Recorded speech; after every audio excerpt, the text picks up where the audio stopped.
কে? প্যানের কি অবস্থা? হ্যাঁ, তারা টাকা দিয়ে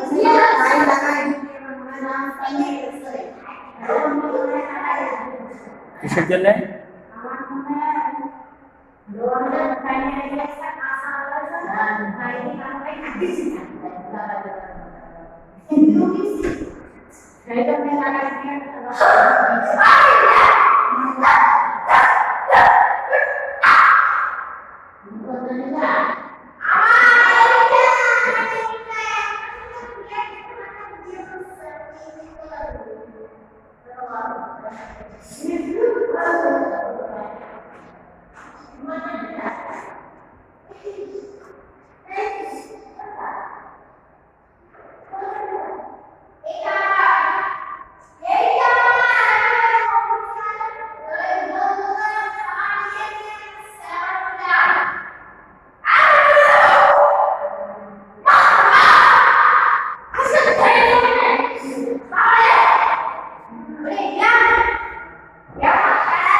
এমন অবস্থা দেখে জ্ঞান নাগাদ করছে বলা যাচ্ছে না এই অসাই কোনো ভাড়াতে